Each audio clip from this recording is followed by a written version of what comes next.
For me, it's also quite interesting to read Srila Prabhupada's purports to this chapter, because in general, I think I find the first canto uh, quite different from the way that Prabhupada comments on the Bhagavatam later.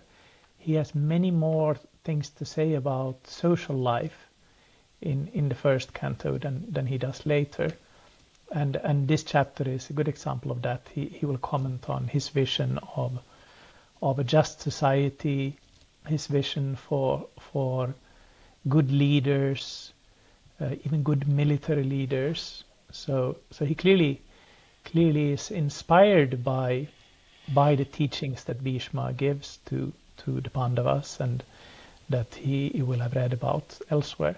There's also another thing that I found, I remember as a young boy, I found quite fascinating about this chapter.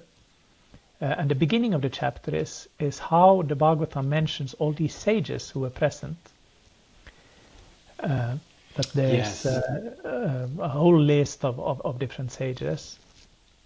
And in the purport, Prabhupada provides a short biography for all of them, or almost all of them. And as a young boy reading this chapter, I realized this book is amazing.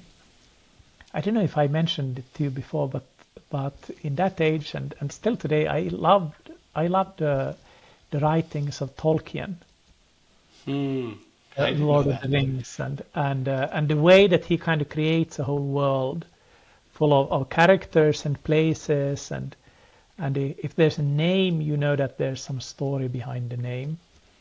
But when I read the Srimad Bhagavatam for the first time, I realized this is a world inconceivably more rich and deep. That all these persons who are just given by name once here, Pulaha, Kratu, Angiras, and so on, Prabhupada gives us a short introduction to these persons, and you realize you can spend a whole lifetime researching just a few of these persons and see how their stories are woven in the Mahabharata and in the Puranas. So that's something I really appreciated, that Prabhupada is giving us a window into this amazing world of ancient India. Yes, and his commentaries on this first canto, as you pointed out, are they're different in multiple ways. I think he's focused a lot more on social commentary, and he's also more extensive in his commentaries than he is later on in the Bhagavatam. He's also speaking. He's not assuming any knowledge of the theology or the cultural context of the Bhagavatam. And I think one really sees, if we think back to the context of Prabhupada's own writing of the first canto, he's in India and he's preparing for his mission to the West.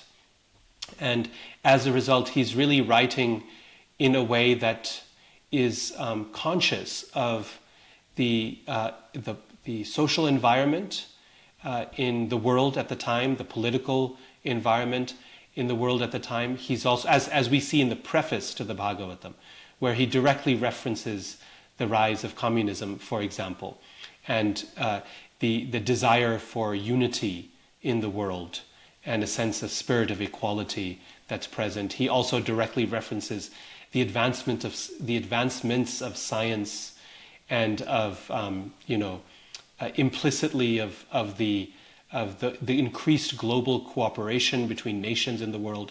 So all of that context is very much present in this first canto, as he's writing not just for a group of followers, not just even for his sampradaya. He's very much focused on writing for a global audience, an audience that is that is operating in an ever more globalized world, and that does not necessarily know anything about Bhagavata culture, right? So you see all of that packed in. And if I might add, there's also another concern, I think, which is present, which is that he doesn't know how much time he has to complete the Bhagavata. And so he's really trying to put as much as he can in the first and the second cantos. So this commentary really does stand out, I think, and this chapter is a good example of all of these priorities for Srila Prabhupada.